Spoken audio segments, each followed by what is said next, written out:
സുമിത്ര പറ, എങ്ങനെയാ ശിവരാമൻ മരിച്ചത്? ജീവനെടുത്തത് ആരാണെന്ന്? ആരാ? വിധി. നന്ദനെ അളവറ്റ് സ്നേഹിച്ചതിന്റെ പേരിൽ വിധി കൊടുത്ത ശിക്ഷയാ ശിവരാമന്റെ മരണം. നന്ദനയോട് ആരടുത്ത് നിൽക്കുന്നുവോ അവർക്ക് നാശം സംഭവിച്ചിരിക്കും. സുമിത്ര അവളുമായിട്ട് അടുക്കാൻ പോയില്ല. ആ ഒറ്റ കാരണത്താൽ കടഞ്ഞെടുത്ത ശരീരവുമായി ഇന്നും ജീവനോടെ ഇരിക്കുന്നു. നമുക്കേ മറ്റെല്ലാം മറക്കാം. പക്ഷെ ശിവരാമന്റെ കാര്യം, സുമിത്രയെ ഒറ്റയ്ക്കാക്കിയിട്ട് പോയില്ലേ? മൂപ്പരുണ്ടായിരുന്നെങ്കിൽ നിങ്ങൾക്ക് ഈ വീട്ടിൽ വാടക കുടിശ്ശിക വരുത്തി താമസിക്കണമായിരുന്നോ? കഷ്ടപ്പെടണമായിരുന്നോ? കറണ്ട് ചാർജ് അടയ്ക്കാൻ പോലും കാശില്ലാതെ കിടന്ന് കഷ്ടപ്പെടണമായിരുന്നോ? I know everything sister. എനിക്ക് എല്ലാം അറിയാം.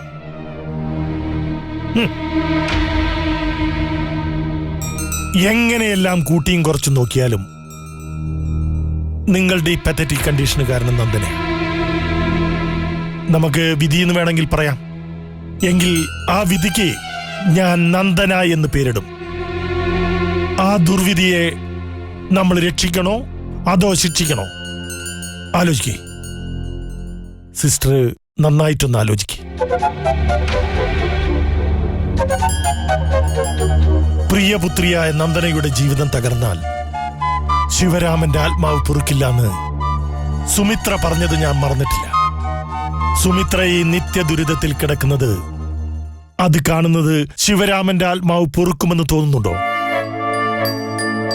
നന്ദനയുടെ ജാതകദോഷം കാരണം ഭർത്താവ് മരിച്ച് നല്ല പ്രായത്തിൽ വിധവയായത് സുമിത്ര ക്ഷമിക്കൂ?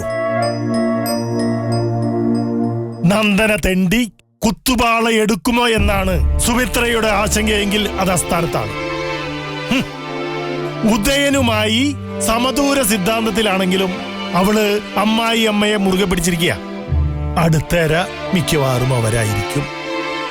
അമ്മായി തട്ടിപ്പോയാലും നന്ദനയ്ക്കുള്ള വിഹിതം കിട്ടും. നല്ല സമ്പത്തുണ്ട് കുന്നത്തൂർ കോവിലകത്ത്. അതുകൊണ്ട് നന്ദനയ്ക്ക് ഉദയന്നൂരിന്ന് കിട്ടാനുള്ളത് ഇല്ലാതെ വന്നാലും യാതൊരു കുഴപ്പമില്ല. അതിന്റെ പേരിലെ സുമിത്രയ്ക്ക് യാതൊരു ദൈവകോപവും കിട്ടില്ല.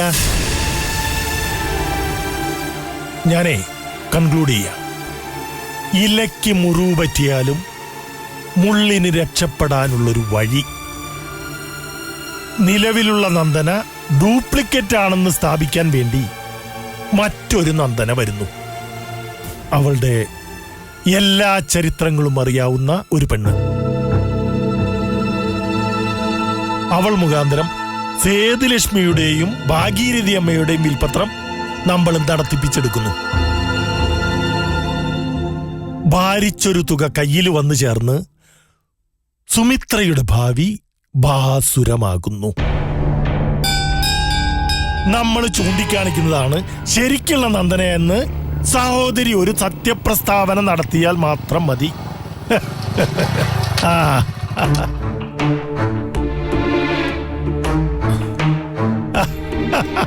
മനീഷേ. സാറേ, ഗുഡ് മോർണിംഗ് മനീഷേ. Good morning. സാറ് കുറെ സമയമായി വന്നിട്ട്. ഒരു 7 മിനിറ്റ് അല്ലെങ്കിൽ 7 മിനിറ്റ് 32 സെക്കൻഡ്. ഞാനൊന്ന് ജംഗ്ഷൻ വരെ പോയതാണ്. It's all right. അമ്മേ, സാറിന് ചായ കൊടുത്തില്ലേ? കിട്ടിയല്ലോ. വന്നപ്പോഴേ വെൽക്കം ഡ്രിങ്ക് ആയി മോരും വെള്ളം, തുടർന്ന് കടുപ്പത്തിലൊരു ചായ. എന്തായ please take your seat Manish. അത് സാരില്ല. അപ്പോഴേ ഞാൻ മദറുമായിട്ട് തുടക്കം മുതലുള്ള സംഭവങ്ങൾ ഒന്ന് ഡിസ്കസ് ചെയ്യായിരുന്നു. കാര്യങ്ങൾ മനസ്സിലായി വന്നപ്പോ മദർ എല്ലാം സമ്മതിച്ച മട്ട. ഞാനൊന്നും സമ്മതിച്ചിട്ടില്ല. നാളെ സമ്മതിക്കുമല്ലോ. മനസ്സേ ഒന്ന് ചാഞ്ചാടിയിട്ടുണ്ട്. അതിലൊരു തർക്കമില്ല. സാറ് പറയുന്നത് അമ്മ അതിന്റെ ശരിക്കുള്ള അർത്ഥത്തിലൊന്ന് മനസ്സിലാക്കാൻ ശ്രമിക്കും. നിനക്കെന്താ പെട്ടെന്നൊരു ചുവടുമാറ്റം? അതാ എനിക്ക് മനസ്സിലാവാത്തത്. അത് മദറിനോട് പറഞ്ഞില്ലേ മനീഷേ? ഞാൻ പറയാം. അതിനു മുമ്പ് പ്രധാനപ്പെട്ടൊരു ചടങ്ങുണ്ട്. നന്ദനയുടെ പേരില് 2 വിൽപത്രങ്ങളുണ്ട്, കോടികളുണ്ട്, മറ്റേതുണ്ട്, മറിച്ചതുണ്ട് എന്നൊന്നും പറഞ്ഞോണ്ടായില്ലല്ലോ. കാശിന്റെ കാര്യല്ലേ, വിശ്വാസം മാത്രം പോരാ, വിശ്വസ്തതയും വേണം. സുമിത്രയുടെ സ്റ്റേറ്റ്മെന്റിന്റെ പുറത്താ മേൽ പറഞ്ഞ സ്വത്തും പണവും നമുക്ക് കിട്ടാൻ പോണത്. ആ പണം കയ്യിലെത്തിക്കഴിഞ്ഞ് ഞാൻ വാക്ക് മറന്നാലോ, വാഗ്ദാനം പാലിക്കാതിരുന്നാലോ, നിങ്ങളുടെ വിഹിതം തരാതിരുന്നാലോ, അങ്ങനെയും സംഭവിക്കാലോ. അപ്പോ സുമിത്രയ്ക്ക് ഒരുറപ്പ് വേണം. ആ ഉറപ്പ് ഞാൻ കൊണ്ടുവന്നിട്ടുണ്ട്. ഇത് ചെക്ക് ലീഫ്, ഇത് പേന,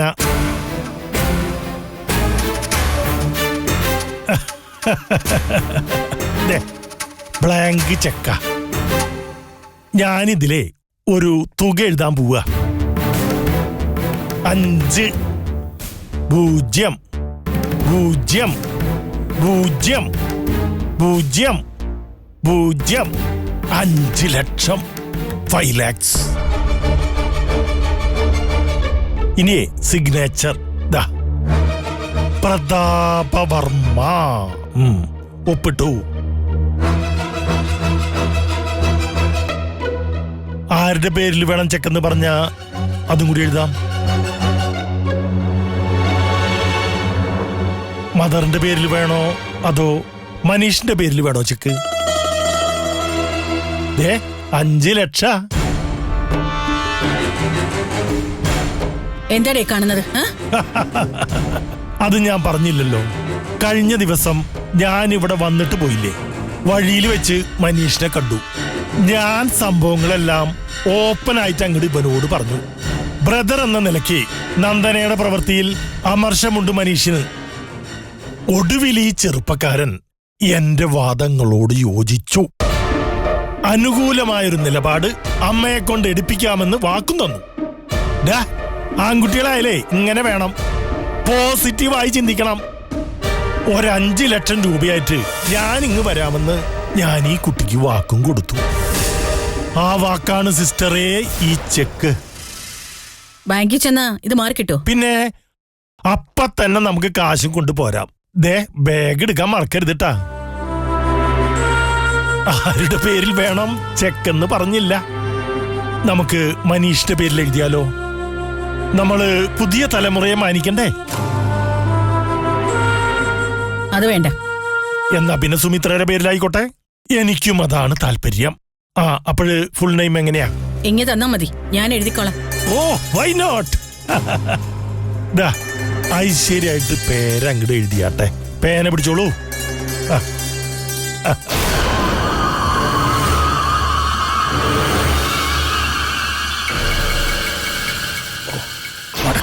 എല്ലാം ഭംഗിയായി.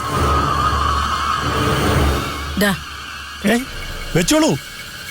ഇനി എന്താ എന്റെ കയ്യിൽ തരുന്നത്? ഇപ്പൊ എന്നാ നിങ്ങളെല്ലാം ഞാൻ ബാങ്കിൽ വിടാം. എന്നാലും ഞാൻ എഴുതിയത് ശരിയാണെന്ന് നോക്കൂ. എന്താ കഥ?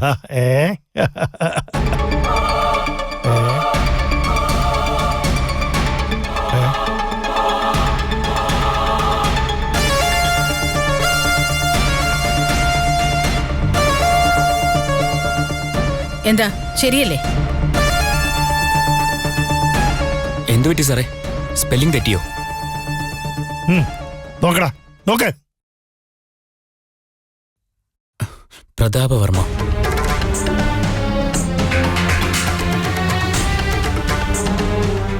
എന്താ അമ്മ കാണിച്ചത്? മനസ്സിലായില്ലേ? ഞാൻ കൊടുത്ത ചെക്ക് എന്റെ പേരിൽ എഴുതി തന്നിരിക്കുന്നു. നിന്റെ അമ്മയ്ക്ക് ഈ പൈസ വേണ്ടാന്ന്, അത്ര തന്നെ. പറയാനുള്ളത് ഞാൻ നേരത്തെ പറഞ്ഞതല്ലേ. നന്ദനയോട് എനിക്ക് വിരോധമുണ്ടെന്ന് കരുതി ശിവരാമേട്ടനോട് അനീതി കാണിക്കാൻ എനിക്ക് പറ്റില്ല. ഞാൻ വളർത്തിയ നന്ദന ശിവരാമേട്ടന്റെ മോളാ. അവളെ പ്രസവിച്ചത് വിദ്യാഭാരതിയാ. മറ്റൊരു നന്ദന ഇല്ല, ഉണ്ടെന്ന് ഞാൻ പറയില്ല. എനിക്ക് ദാരിദ്ര്യമുണ്ട്, പക്ഷേ കുറച്ചെങ്കിലും മനസാക്ഷിയുണ്ട്. ആരെ കൂട്ടുപിടിച്ചിട്ടായാലും അതിന് വിലയിടാവുന്ന സാർ വിചാരിക്കണ്ട.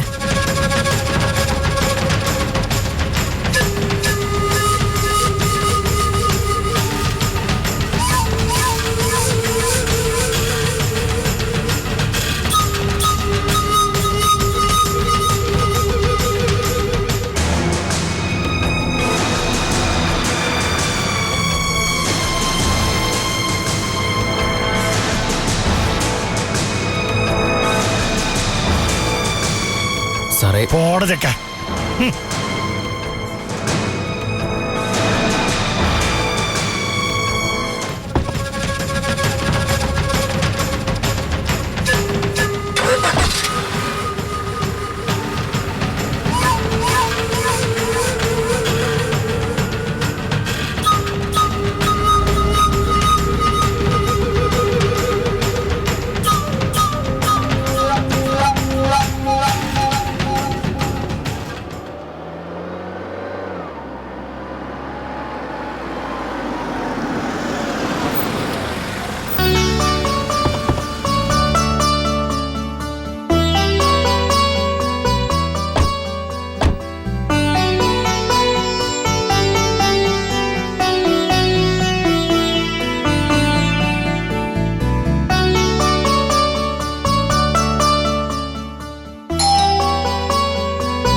എന്താ ശ്രുതി ഇങ്ങനെ നോക്കി നിൽക്കുന്നത്?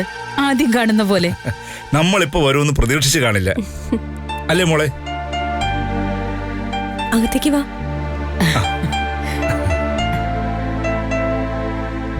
ഇരിക്കങ്കിൾ. അമ്മ എവിടെ? സതിയമ്മേ. അമ്മ ഇവിടെ ഇല്ല. അയ്യോ, എവിടെ പോയി? അമ്മാവന്റെ ഭാര്യ സുഖമില്ലാതെ ഹോസ്പിറ്റലിലാ. അവരെ കാണാൻ പോയിരിക്ക. അമ്മയും സജീവേട്ടനും കൂടി. ഞാൻ അപ്പോഴേ പറഞ്ഞില്ലേ രേണുകെ ഒന്ന് വിളിച്ചിട്ട് വരാമെന്ന്. അപ്പൊ അത് വേണ്ട, നേരെ ഇങ്ങ് വരാമെന്ന് എനിക്ക് ഒരേ നിർബന്ധം. ഇപ്പതേ ഇവിടെ വന്നപ്പോ സതിയമ്മയും ഇല്ല. അതിനെന്താ, മോളുണ്ടല്ലോ. അമ്മയെ വിളിച്ചു പറഞ്ഞാലും ഇങ്ങ എത്താൻ താമസിക്കും. കുറെ ദൂരെയാ. ഓ സാരില്ല, ഇനിയിപ്പൊ വിളിക്കാനൊന്നും പോണ്ട. ഞാൻ ചായ ഇടാം. അയ്യോ വേണ്ട വേണ്ട, കുറച്ച് കഴിയട്ടെ. ഞങ്ങള് വിരുന്നുകാരൊന്നും അല്ലല്ലോ. ഇനിയിപ്പോ ചായ വേണമെങ്കിൽ രേണു കേട്ടോളൂ. ബന്ധുക്കളെന്ന് പറയാൻ ഞങ്ങൾക്ക് അധികം അങ്ങനെ ആരുമില്ല. ശരിക്കും പറഞ്ഞാ ഈ ഒരു അമ്മാവനേ ഉള്ളൂ. അതുകൊണ്ടാ അമ്മായിക്ക് സുഖമില്ലെന്ന് കേട്ടപ്പോ അമ്മയേട്ടനും കൂടി പോയത്. സാധാരണ അമ്മയെങ്ങും പോവാറുള്ളതല്ല. അച്ഛന്റെ വീട്ടുകാരോ മോളെ? ഉണ്ട്, വലിയ സഹകരണമൊന്നുമില്ല. അച്ഛൻ മരിക്കുന്ന സമയത്ത് ഞങ്ങള് കുറച്ച് ബുദ്ധിമുട്ടിലായിരുന്നു. ഈ വീടിന്റെ പണി തുടങ്ങിയിട്ടുണ്ടായിരുന്നുള്ളൂ. അച്ഛന്റെ സ്വപ്നമായിരുന്നു ഒരു നല്ല വീട്. ആരും സഹായിച്ചില്ല. സ്ഥലം വിറ്റിട്ടാ അമ്മ ഇത് പണിതത്. സതിയമ്മയ്ക്ക് എന്തിനാ ഇത്രയും വലിയ വീടെന്ന് ചോദിച്ചുകൊണ്ട് ബന്ധുക്കളെല്ലാം മാറി നിന്നു. അച്ഛന്റെ സ്വപ്നമായിരുന്നു പറഞ്ഞ ആർക്കും മനസ്സിലാവാനാ? മനുഷ്യന്റെ കാര്യം അങ്ങനെയാ മോളെ. പ്രത്യേകിച്ച് നമ്മുടെ കൂട്ടത്തിലുള്ളവർ എന്തിനും കുറ്റം പറയും. ആ എന്ന കൈ കാശുണ്ടോ എല്ലാവരും അടുത്തുകൂടും. ചുരുക്കി പറഞ്ഞ സതിയമ്മ ശരിക്ക് ബുദ്ധിമുട്ടിയല്ലേ? എന്നാൽ എന്താ, രണ്ടു മക്കളെ നല്ല രീതിയിൽ വളർത്തിയില്ലേ? അത് തന്നെ വലിയ കാര്യം. അടുത്ത ബന്ധുക്കളില്ലാത്ത വിഷമം ഇനി വേണ്ട കേട്ടോ. ഒരു റിട്ടയർഡ് പോസ്റ്റ് മാസ്റ്ററും അയാളുടെ ഒരേ ഒരു ഭാര്യയും അവരുടെ ഒരേ ഒരു മകനും ഇനി ഈ കുടുംബത്തിന്റെ അടുത്ത ബന്ധുക്കളാ. അതെ അതെ. എന്തുപറ്റി? ഹരിയുടെ അച്ഛൻ പറഞ്ഞത് മോക്ക് മനസ്സിലായില്ലേ? ഞങ്ങളുടെ കാര്യ ഉദ്ദേശിച്ചത്. മനസ്സിലാകാഞ്ഞിട്ടൊന്നും അല്ല രേണുകേ, പെട്ടെന്നത് കേട്ടപ്പോ ഒരു നാണം അല്ലേ മോളെ? ഞാൻ ചായ ഇടാം. നിക്ക് നിക്ക് നിക്ക്, കുറച്ച് കഴിയട്ടെന്നേ. മോളിപ്പോ വിചാരിക്കുന്നുണ്ടാവും നമ്മൾ വന്ന് ഇത്രയും നേരമായിട്ടും ഒരാളെ കുറിച്ച് മാത്രം അന്വേഷിക്കുന്നില്ലല്ലോ എന്ന്. ഹരിമാഷ് ഓഫീസിൽ പോയതാ. മാഷോ? ഇനി ഹരിയേട്ടെന്ന് വിളിച്ചൂടെ? രേണു അതിലൊന്നും കയറി ഇടപെടണ്ട. അവര് തമ്മിൽ മാഷെന്നോ ടീച്ചറെന്നോ എന്താണെന്ന് വെച്ചാ വിളിച്ചോട്ടെ. അല്ല, നമ്മുടെ കല്യാണം കഴിഞ്ഞ് ആദ്യ സമയത്ത് താൻ എന്നെ സാറേ എന്നല്ലേ വിളിച്ചിരുന്നത്? അത് മറന്നുപോയോ? ഒന്ന് ചുമ്മാതിരിക്കും. ആ കേട്ടോ മോളെ, എങ്ങനെയുണ്ട് അമ്മായിയമ്മ? അതെ, അമ്മായിമ്മ എന്ന് പറയണ്ട. ശ്രുതി എന്നെ അമ്മയായിട്ട് കണ്ടാ മതി. ലോകത്തുള്ള സകല അമ്മായിമ്മമാരും തുടക്കത്തിൽ ഇങ്ങനെയൊക്കെ പറയും, പിന്നെ പിന്നെ തനിനിറം കാണിക്കും. എന്നാ ഞാൻ അങ്ങനെയല്ല. ഒരു പെൺകുട്ടി ഇല്ലാത്തതിന്റെ സങ്കടം കുറെ അനുഭവിച്ചിട്ടുണ്ട്. ഞാൻ പറയാതെ അറിയാലോ.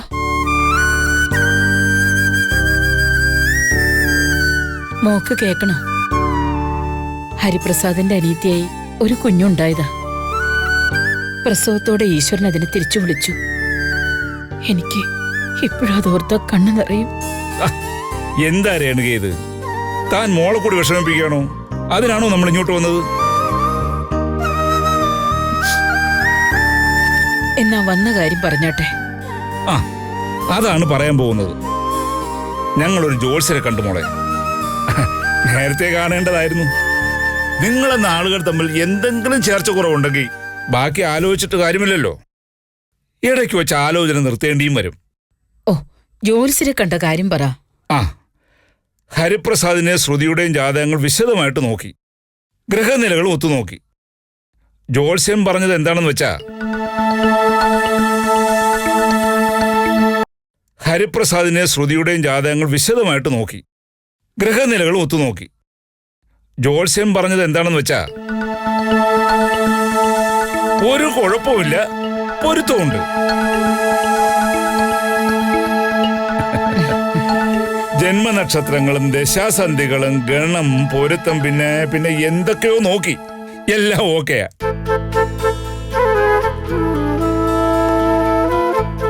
ഒരു കാര്യത്തിൽ മാത്രം ചെറിയ തടസ്സമുണ്ട് മോളെ. അതൊരു ചെറിയ തടസ്സമൊന്നുമല്ല. ഈ വരുന്ന 5 മാസത്തിനിടയ്ക്ക് നിങ്ങളുടെ കല്യാണം നടത്താൻ പറ്റിയ സമയമല്ലെന്നാ ജോത്സ്യരുടെ അഭിപ്രായം. എന്തോ ഒരു ദശാസന്ധിയുടെ പ്രശ്നമാ. ഇത് നവംബർ, ഡിസംബർ, ജനുവരി, ഫെബ്രുവരി, മാർച്ച്, ഏപ്രിൽ അവസാനം.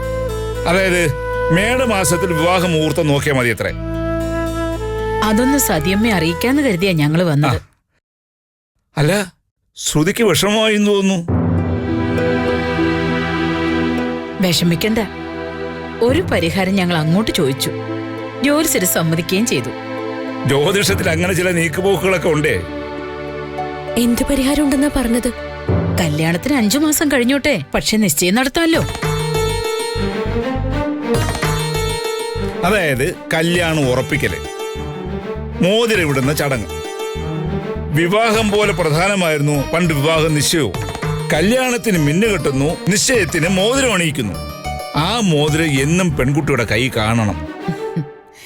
കല്യാണ നിശ്ചയം ഇപ്പൊ നടത്തിയിട്ട് കല്യാണം പിന്നീടാവാന്നാ ഞങ്ങളുടെ തീരുമാനം.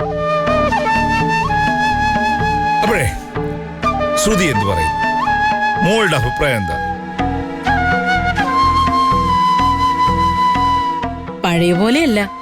ഇന്നത്തെ കാലത്ത് പെൺകുട്ടികൾക്കും അഭിപ്രായമുണ്ട്. അതവര് തുറന്നു പറയുകയും ചെയ്യും. മോളെ, കല്യാണ നിശ്ചയം എന്ന് പറയുന്നത് ശരിക്കും കല്യാണത്തിന്റെ ഒരു ചെറിയ പകർപ്പാ. മോതിരം അണിയിക്കാന്ന് വെച്ചാ അതൊരു ഉറപ്പാ.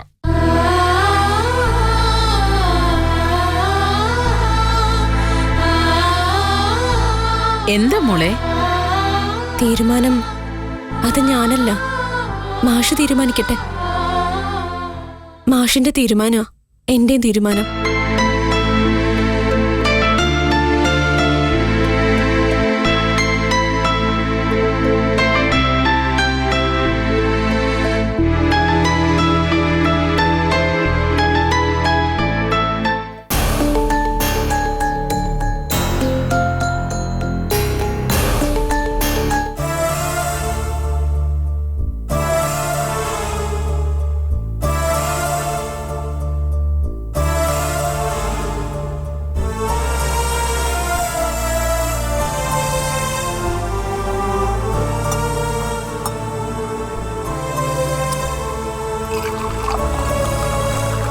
ആഹാ, ചായ ഇടാൻ പോവാണോ?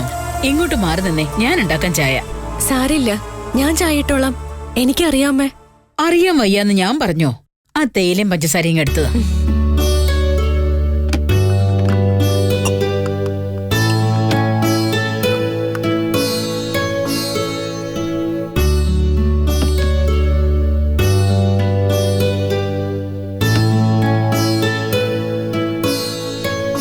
ഹരി എങ്ങനെ?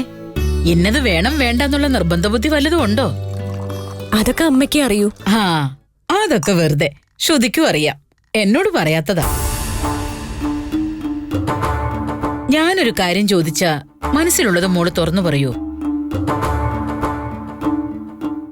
നിങ്ങൾ 3 പേരും കൂടി വീട്ടിൽ വന്നപ്പോ ഞാൻ ചോദിച്ച കല്യാണത്തെപ്പറ്റി എന്താ മോളുടെ അഭിപ്രായമെന്ന്. അപ്പൊ പറഞ്ഞു വീട്ടുകാര് തീരുമാനിച്ചാ മതിയെന്ന്. ഇന്നിപ്പോ കല്യാണ നിശ്ചയത്തിന്റെ കാര്യം പറഞ്ഞപ്പോ ഹരിപ്രസാദ് തീരുമാനിക്കട്ടെ എന്ന്. എന്തു പറ്റി?